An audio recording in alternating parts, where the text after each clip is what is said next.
Iran's predicament, on the brink of implosion and the great power chessboard. Hello, everyone. Today we focus on Iran, a country standing precariously on the edge of a cliff. Over the past 10 days, this turmoil has spread wildly from Tehran's Grand Bazaar to 27 out of Iran's 31 provinces, covering more than 280 locations. What began as economic protests by merchants has escalated into bloody street confrontations.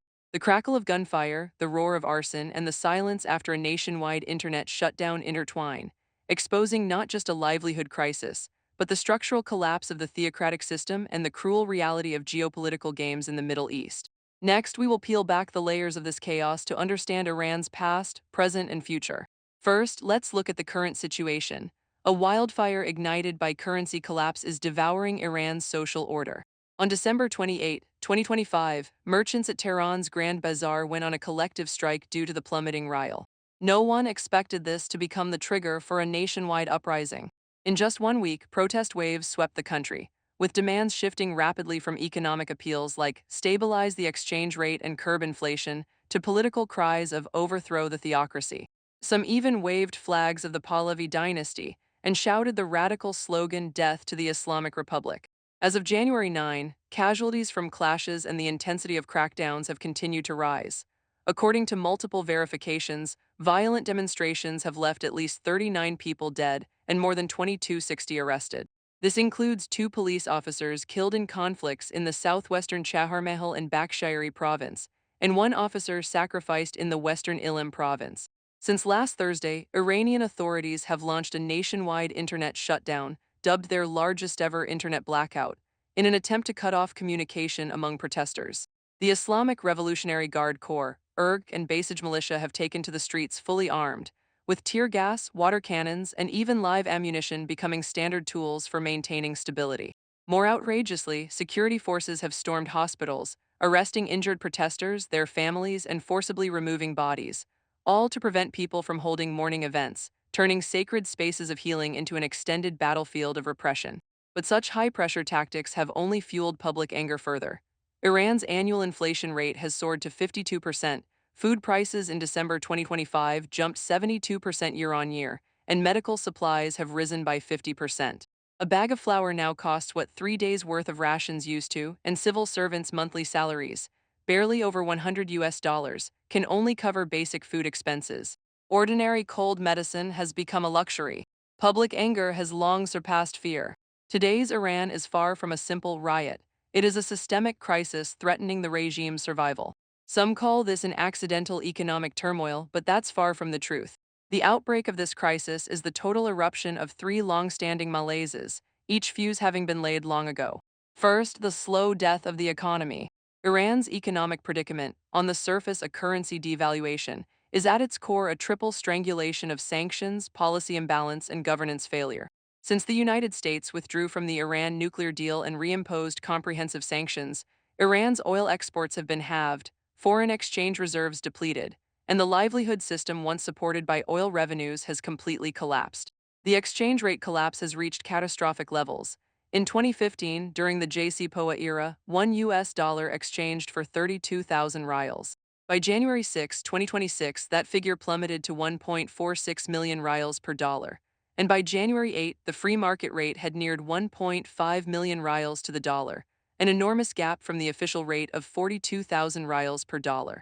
More ironically, the Iranian government allocates as much as 40% of its oil revenues to the axis of resistance, turning a blind eye to domestic livelihoods. Even central bank Governor Farzan resigned on December 29, overwhelmed by the crisis. His successor, Hemati, despite past experience, can barely reverse the downward trend. Faced with public outrage, the government has only announced a 4-month living subsidy for citizens starting January 10, a drop in the bucket that can never fill the chasm of economic collapse. This economic policy, hardline externally, predatory internally, essentially trades the people's right to survival for geopolitical chips. Collapse was only a matter of time. Second, the innate flaw of the political system. Iran's theocratic system, though seemingly stable, harbors fatal rifts. The supreme leader holds real power, the elected president is reduced to a figurehead, and the URG monopolizes economic lifelines and military power, forming a dual monopoly of theocracy plus military power. This contradiction has been laid bare in the current crisis. President Pezeshkian has called for dialogue and tolerance, urging security forces to distinguish between peaceful protesters and rioters, yet failing to propose any substantive solutions. Meanwhile, Supreme Leader Khamenei delivered a national televised speech on January 9, dismissing protesters as rioters pleasing foreign presidents and mercenaries working for foreign powers, calling on the people to unite against enemies. The ERG insists the protests are instigated by external forces and has resorted to live ammunition suppression. More notably, Iran's Supreme National Security Council issued an official statement on the 9th, directly accusing the United States and Israel of orchestrating the unrest, attributing the internal crisis entirely to external conspiracies. This split in decision-making and narrative dissonance have trapped Iran in an awkward position, unable to reform, yet unable to suppress effectively, ultimately missing the best window to defuse the crisis. When elected governments lose governing power and theocratic rule becomes disconnected from public demands, the regime's legitimacy is already eroded to the core. Third, the generational divide in society. Most of those taking to the streets are young Iranians. Born under sanctions, they have never experienced national prosperity, feel no identification with the ideological rhetoric of theocracy, and only crave basic dignity and development opportunities. Yet the regime continues to repeat the outdated narrative of external enemy conspiracies, holding the people hostage with religious beliefs. This cognitive gap has transformed protests from demanding bread to demanding change, from economic appeals to fundamental questioning of the political system. When the younger generation no longer believes the lie of sacrifice for dignity, the spiritual bond of theocratic rule is completely broken. With domestic chaos rampant, international forces will never stand idly by. Iran's crisis has long become a chessboard for great power games, with the United States, Israel, Russia, and other parties stepping onto the stage, each with their own ulterior motives. First and foremost is the U.S. Israel alliance, a duo that perfectly exemplifies taking advantage of misfortune. On January 2, U.S. President Trump openly threatened to intervene in Iran's unrest, claiming the United States was ready, and has since repeated warnings of severe strikes if Iran's crackdown leads to deaths, even hinting that U.S. troops are fully armed and standing by. This is by no means an act of goodwill, but a precise exploitation of Iran's weaknesses, seeking to weaken the regime through public protests while forcing Iran to concede on nuclear issues and regional influence. Israel, though not directly resorting to force, is fanning the flames behind the scenes, forming a strategic tacit understanding with the United States. In response, Iranian Army Chief of Staff Hatami issued a stern warning on the 7th, stating that Iran's armed forces have significantly enhanced their combat readiness and will launch a more fierce counterattack if enemies make mistakes. The war of words between the two sides has further heightened tensions. For Israel, Iran's internal chaos is an unparalleled opportunity to weaken its archenemy. As long as Iran is mired in turmoil, it can no longer support the axis of resistance, drastically reducing Israel's regional security pressures. But the unity of the U.S. and Israel is only superficial. Each has its own agenda. Israel hopes to use U.S. power to completely topple the Iranian regime, eliminating the threat once and for all. The Trump administration, however, is more pragmatic, eager to pressure Iran into concessions, but unwilling to be drawn into an Iranian battlefield. After all, Iran's military strength far surpasses Venezuela's. A reckless use of force could trigger a full-scale Middle East crisis, undermining its domestic political layout. This divergence of interests has kept U.S. Israeli actions against Iran in a rhythm of more deterrence than action, yet continues to exert fatal pressure on the Iranian regime. Turning to other powers' attitudes, European countries, seemingly neutral, are actually watching from the sidelines. Germany, France, and others with economic ties to Iran are reluctant to completely burn bridges, yet tacitly approve of U.S. sanctions and pressure, essentially seeking maximum benefits between the U.S. and Iran. Russia is trapped in a predicament of good intentions but insufficient strength. As Iran's traditional ally, Russia would normally step in to help, but the quagmire of the Russia-Ukraine war has left it Chinese letter, Chinese letter, Chinese letter, Chinese letter, lacking both the energy and resources to support Iran. It can only verbally oppose external intervention without providing any substantive assistance. The previous consensus on dialogue and negotiation, reached by China, Russia, and Iran, has also temporarily failed to form effective synergy amid the current chaos, leaving Iran's diplomatic environment severely deteriorated. Most alarmingly, external intervention is continuously escalating the crisis. Trump's threats and Netanyahu's incitement have fostered illusions among some protesters that external forces will come to their aid, further intensifying conflicts with the authorities. Meanwhile, to unite domestic consensus, the Iranian regime continues to strengthen the narrative of external enemy conspiracies, using nationalist sentiments to counter public demands, a vicious cycle. It can be said that the meddling of international forces is pushing Iran toward a more dangerous abyss. So, what does the future hold for Iran? The coming weeks will be a critical window determining Iran's fate. There are essentially three possibilities, none of which are smooth paths. First, the regime imposes a harsh crackdown to temporarily stabilize the situation, but the crisis remains unresolved at its core. The ERG controls an extensive grassroots network, maintaining the survival of some underclass citizens through food distribution and medical care.